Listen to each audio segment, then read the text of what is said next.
Well, good morning. Welcome to Thoughts Can Change Your Life with me, Reverend Wolak. We're here each and every day at 8 a.m. for your viewing and listening pleasure. And what a joy it is to be with you. Today what are we going to talk about today? We're going to talk about the past. We're going to talk about how the mind never forgets. And then if the mind never forgets, well, when all these memories start happening that are not pleasant, what do we do about it? How do we take back control of our mind? Here's the key.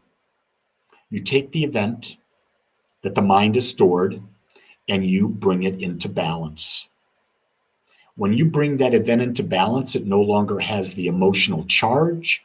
When it no longer has the emotional charge, it's not an impact. You'll simply remember the event, but you won't be attached to it. You won't have all this negativity, all this emotion built up here. Why, Renee, are you saying 9 a.m. here? That's because you're not in Texas. You're not in the central time zone. That's why you're saying all that stuff. Well, I am in the central time zone. So it's 8:02 here. So anyway, I got carried away off that. I know that may seem hard to do. How do you take something that happened in the past that was really, at the time, very excruciating? It was horrible. It was one of the worst days of your life. How do you take it and then you bring it into balance? Well, you see, we've been brought up with the illusion that we can have a one-sided life, that there is a one-sided life, that there's good and there's bad. There's challenge and there's support. And guess what? In any moment, there is always equal challenge and equal support. We're just not aware of it. We have limited our focus so much that we can't see it. And because we can't see it, my gosh, guess what? We believe in a one-sided event. And that, my friends, is the opioid of the masses. The whole concept where we believe, how can I be happy all the time? How many self-help books can you get about being happy all the time? Guess what? You can't. How can I be at peace all the time? You can't. Why? Because you got a body, you got a mind, which has an ego. And in order to experience, you got to have contrast. And with experience, you're going to have contrast. It's not going to be all good. But you have control on how you perceive it. And when you can perceive it in balance, then you don't bring it forward. You can be in the moment. That's the beauty of it. So thank you all out there for checking in. Now that you've checked in, tell me what you want to talk about. Give me ideas of where you want to go with this. I love to get your feedback. And what is it you can't let go of? What from the past is holding you back? I'll gladly talk about. I'll give you ideas. I don't have your solutions. I want you to know that right now. I don't know what's right or wrong for you because I'm not you. Only you know. And you've got the wisdom. You've got the power. It exists within you. Yes, it does. So I'll share this. For those of you that live in Dallas, on April 25th, Sunday, we're going to have a community gathering. It's going to be at a park in Frisco. I'll be advertising that. For those of you who have not done my values workshop, which determines what is your top 3 to 5 values, and that's what you live by, I'm doing that workshop this Saturday, 10 o'clock Central Time to 11:30. If you're interested in learning what your highest hierarchy of values are, which will determine where your life ends up, sign up for that workshop. Rodney says, wrong thinking is what holds me back. Well, I guess the question is, Rodney, what's wrong thinking? You see, I don't use positive or negative anymore. I use the terms directed or not directed. I'm either directing the thought toward what I want, or I'm directing the thought away from what I want to something I don't want. So we've got forgiveness of a positive abuse, X. I try, but it comes back sometimes. Okay. How can you be positive about an abusive ex? Well, number one, here's the thing.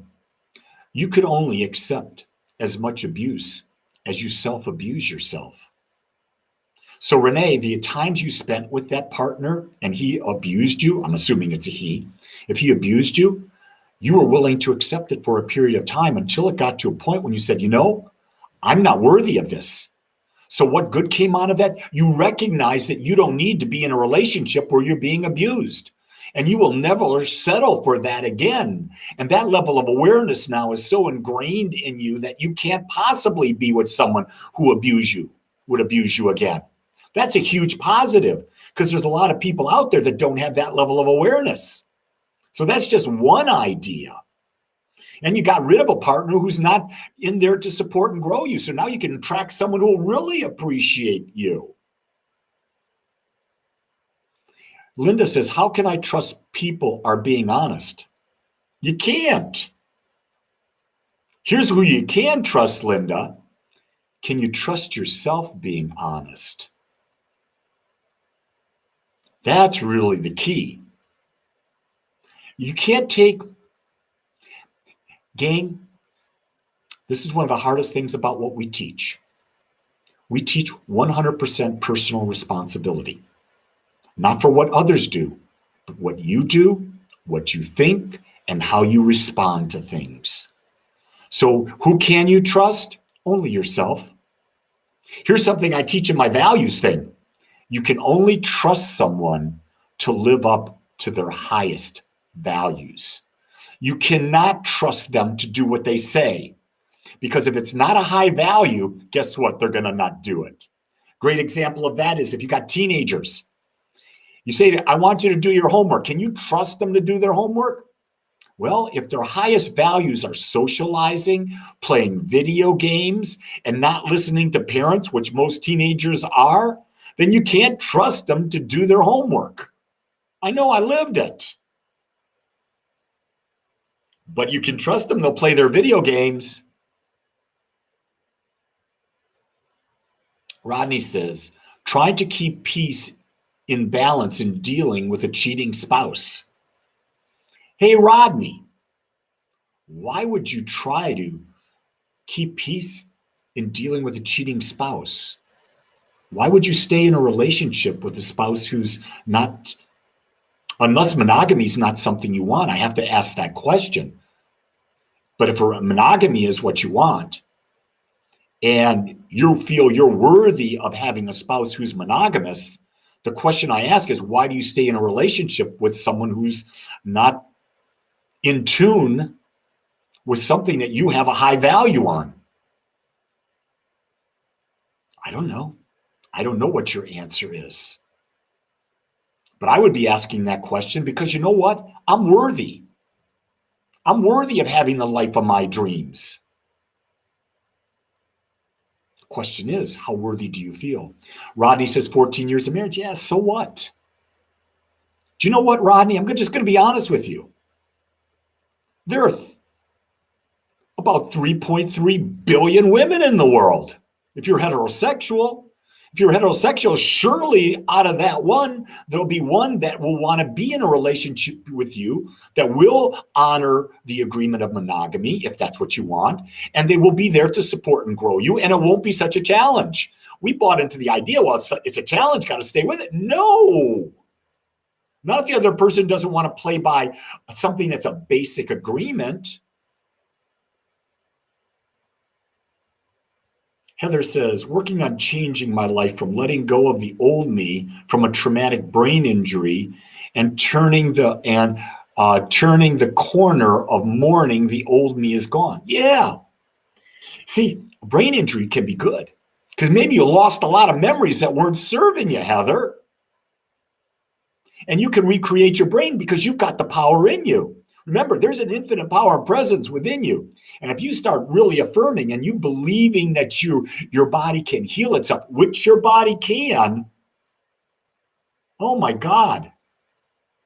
And isn't every event that happens to us that's an event that's negative to us, that we feel is not good to us? Isn't that a sign that we can change? That maybe we should change to have a different experience? That's what I look at. I look at what's in this event. Why am I feeling bad? Number one, am I taking what someone did personally? If I am, then I've given my power away. That means I think that the person I'm taking personally is better than me, is higher than me, and they're more important than me, so I'm going to take what they say personally. No, because in your life, guess what? Nobody is more important in your life than you. Nobody. You're the most important person in your life, and the other person, they're the most important person in their life.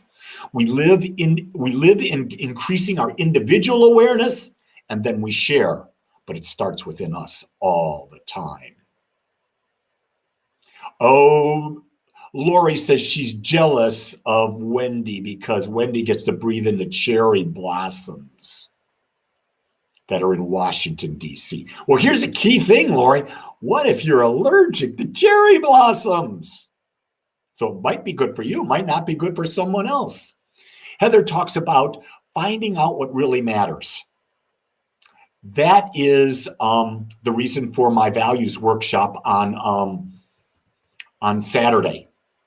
When you understand your highest values, your real highest values, not what you're fooling yourself with, but what is the most important things to you, then your life purpose comes into play. Then you're living on purpose. This values workshop that I do, it's something that I learned from Dr. John DeMartini. I am a licensed facilitator with John on that. And I'll tell you what, it was the most important thing that I've ever learned about myself. It's the number one thing that I teach. I'm best at it. I'm really good at it. So if you're looking to figure out where your life is going, go to agapespiritualcenter.com, sign up for that Saturday workshop. Well worth the investment, well worth the time. It's just the experience, Lori. Everything is just an experience. Wendy says, too many people. Wendy says, pollen's bad. But you know what? You can see it once. Why not? I was in Kathmandu. Pollution was horrific.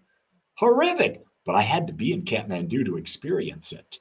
So anyway, I've been just going on. Thank you all for participating with me.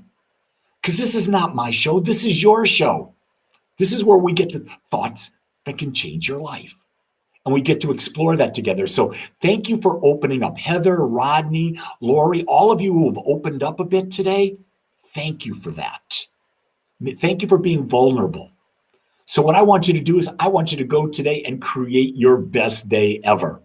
And I want you to know I'll be right there with you.